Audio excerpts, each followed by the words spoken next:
ঠাকুরের আতুল চরণে প্রণাম জানিয়ে, আরাধ্যা জগৎজননী বড় মায়ের আতুল চরণে প্রণাম জানিয়ে, পরম পূজ্য পাদ বরদার চরণে প্রণাম জানিয়ে, পূজনীয় আচার্য দেবের চরণে প্রণাম জানিয়ে সকলকে আমার আনন্দিত জয়গুরু বলে আলোচনা প্রসঙ্গে পঞ্চম খণ্ডে 26শে বৈশাখ সোমবার শ্রী ঠাকুর প্রাতকৃত্যাদি সমাপনান্তে নির্ভীত নিবাসে আছেন।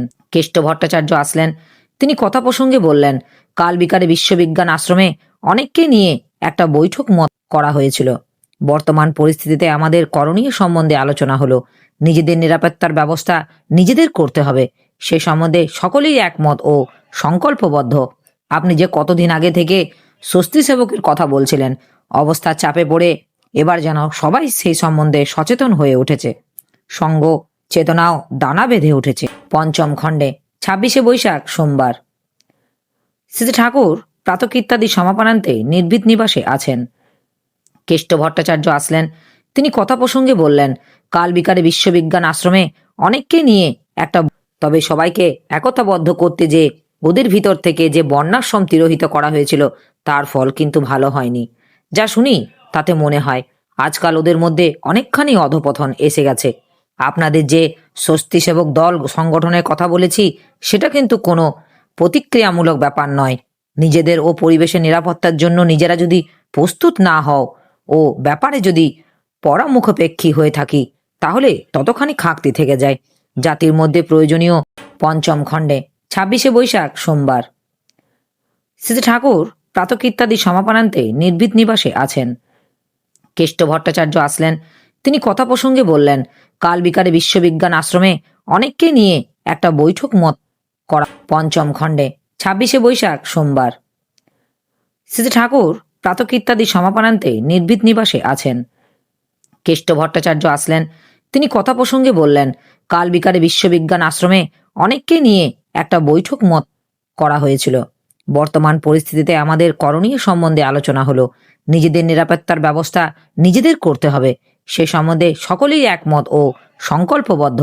আপনি যে কতদিন আগে থেকে পঞ্চম খণ্ডে 26শে বৈশাখ সোমবার শ্রী ঠাকুর প্রাতকৃত্যাদি সমাপনান্তে নির্ভীত নিবাসে আছেন। কেষ্ট ভট্টাচার্য আসলেন। তিনি কথা প্রসঙ্গে বললেন, কাল বিকালে বিশ্ববিজ্ঞান আশ্রমে অনেক পঞ্চম খণ্ডে 26শে বৈশাখ সোমবার পঞ্চম খণ্ডে 26শে বৈশাখ সোমবার শ্রী ঠাকুর প্রাতকৃত্যাদি সমাপনান্তে নির্ভীত নিবাসে আছেন। কেষ্ট ভট্টাচার্য আসলেন। তিনি কথা প্রসঙ্গে বললেন, কাল বিকালে বিশ্ববিজ্ঞান আশ্রমে অনেককে নিয়ে একটা বৈঠক মত করা হয়েছিল।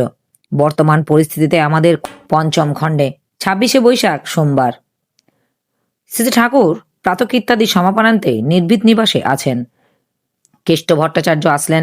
তিনি কথা প্রসঙ্গে বললেন, কাল বিকালে বিশ্ববিজ্ঞান আশ্রমে অনেককে নিয়ে একটা বৈঠক মত করা হয়েছিল। বর্তমান পরিস্থিতিতে আমাদের করণীয় সম্বন্ধে আলোচনা হলো। নিজেদের নিরাপত্তার ব্যবস্থা নিজেদের করতে হবে, সে সম্বন্ধে সকলেই একমত ও সংকল্পবদ্ধ। আপনি যে কতদিন আগে থেকে স্বস্তি সেবকের কথা বলছিলেন। পঞ্চম খণ্ডে 26শে বৈশাখ সোমবার শ্রী ঠাকুর প্রাতকৃত্যাদি সমাপনান্তে নির্ভীত নিবাসে আছেন। কেষ্ট ভট্টাচার্য আসলেন।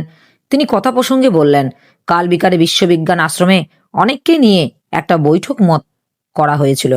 বর্তমান পরিস্থিতিতে আমাদের করণীয় সম্বন্ধে আলোচনা হলো। নিজেদের নিরাপত্তার ব্যবস্থা নিজেদের করতে হবে, সে সম্বন্ধে সকলেই পঞ্চম খণ্ডে 26শে বৈশাখ সোমবার শ্রী ঠাকুর প্রাতকৃত্যাদি সমাপনান্তে নির্ভীত নিবাস যে যে বিষয়ে নিত্য অনুশীলন করবার সে বিষয়ে তারা নিত্য অনুশীলন করছে কিনা এবং উন্নতি কেমন হচ্ছে সর্বদাই লক্ষ্য রাখবেন। আপনি নিত্য দৃষ্টি না রাখলে তাদের ক্রমাগতি হয়তো ভেঙে যাবে। সবার সম্ভবত সমান নয়, যাকে দিয়ে যতটুকু হয় ততটুকুই লাভ। তবে নিজে খুব অতন্দ্র থাকা লাগে। নিজে 16 আনা করলে সঙ্গের যারা সেই আওতায় পড়ে কিছু না কিছু করেই পারে না। কেষ্টদা, অনেকেই নিজের গঠন করবার বালাই নেই, খেয়ে পড়ে সুখে স্বাচ্ছন্দ্যে দিন কাটিয়ে দিতে পারলেই খুশি। শ্রী ঠাকুর পঞ্চম খণ্ডে 26শে বৈশাখ সোমবার শ্রী ঠাকুর প্রাতকৃত্যাদি সমাপনান্তে নির্ভীত নিবাসে আছেন। কেষ্ট ভট্টাচার্য আসলেন। তিনি কথা প্রসঙ্গে বললেন, কাল বিকালে বিশ্ববিজ্ঞান আশ্রমে অনেককে নিয়ে একটা বৈঠক মত করা হয়েছিল। বর্তমান পরিস্থিতিতে আমাদের করণীয় সম্বন্ধে আলোচনা হলো। নিজেদের নিরাপত্তার ব্যবস্থা নিজেদের করতে হবে, সে সম্বন্ধে সকলেই একমত ও সংকল্পবদ্ধ। আপনি যে কতদিন আগে থেকে স্বস্তি সেবকের কথা বলছিলেন, অবস্থার চাপে পড়ে কেষ্টদা, অনেকেই তো আওতার মধ্যে পাওয়া যায় না, মনে হয় যেন এড়িয়ে থাকতে চায়। শেষে ঠাকুর, তা অসম্ভব না। জড়তা যাদের ভালো লাগে তারা সাধারণত নিজের এমনতর অবস্থার মধ্যে ফেলতে চায় না যেখানে কঠোর কর্ম অনিবার্য হয়ে ওঠে, ওতে কিছুটা অস্বস্তি বোধ করে। পঞ্চম খণ্ডে 26শে বৈশাখ সোমবার। শ্রী ঠাকুর প্রাতক ইত্যাদি সমাপনান্তে নির্ভীত নিবাসে আছেন। কেষ্ট ভট্টাচার্য আসলেন। তিনি কথা প্রসঙ্গে বললেন, কাল বিকালে বিশ্ববিজ্ঞান আশ্রমে অনেক লোকে ধর্মের নামে অনেক সময় একটা নিথর নিষ্ক্রিয় এবং তত্ত্বচিন্তার বিলাস নিয়ে থাকতে চায়, কিন্তু তাতে মানুষের চরিত্রের গায়ে কতটুকু হাত পড়ে এবং পরিবেশে বা কতটুকুই কি হয় তা বুঝতে পারি না।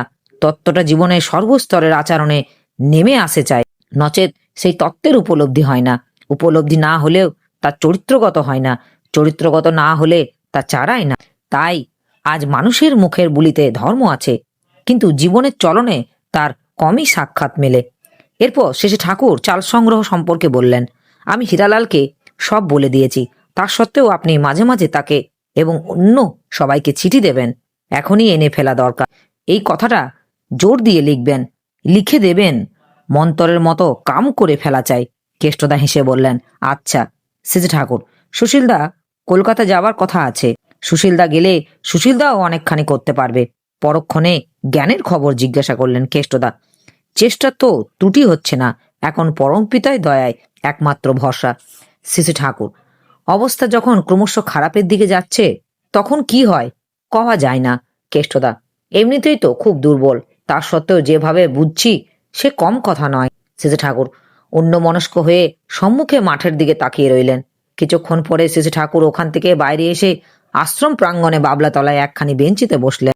ভোলানাথ সরকার, পঞ্চানন সরকার, সুবোধ সেন, রাজেন মজুমদার, নরেন মিত্র, কালিদাস মজুমদার, ইন্দু বসু, শশধর সরকার, ঈষদ বিশ্বাস, জিতেন চ্যাটার্জি, নিবারণ বাগচি, হরি গোস্বামী প্রমুখ অনেকে উপস্থিত আছেন।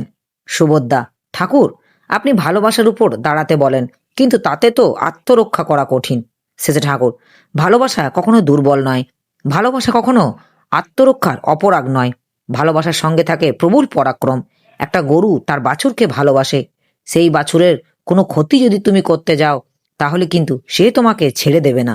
আবার তুমি তোমার ছেলেকে ভালোবাসো বলে তাকে কি শাসন করো না? যাকে ভালোবাসা যায় তার ভালোর জন্যই মানুষ তার ওপর কঠোর হয়। যে ভালোবাসা দুর্বলতার প্রশ্রয় দিতে জানে অথচ প্রয়োজন মতো শাসন করতে পারে না, সে ভালোবাসা ক্লীবত্ব দুষ্ট। অবশ্য মানুষের নিয়ন্ত্রণের জন্য খানিকটা প্রশ্রয় সময় সময় দিতে হয়, কিন্তু দুর্বলতাজনিত প্রশ্রয় দান এবং নিয়ন্ত্রণী কৌশল হিসেবে সচেতনভাবে মাত্রাময় প্রশ্রয় দান, এই দুইয়ের মধ্যে তফাৎ আছে। আমার এই আলোচনা প্রসঙ্গে কিছু ভুল ত্রুটি হয়ে থাকলে আপনারা আমায় ক্ষমা করবেন। উপস্থিত দাদা, ভাই, বোন, মায়েদের আমার আনন্দিত জয় গুরু।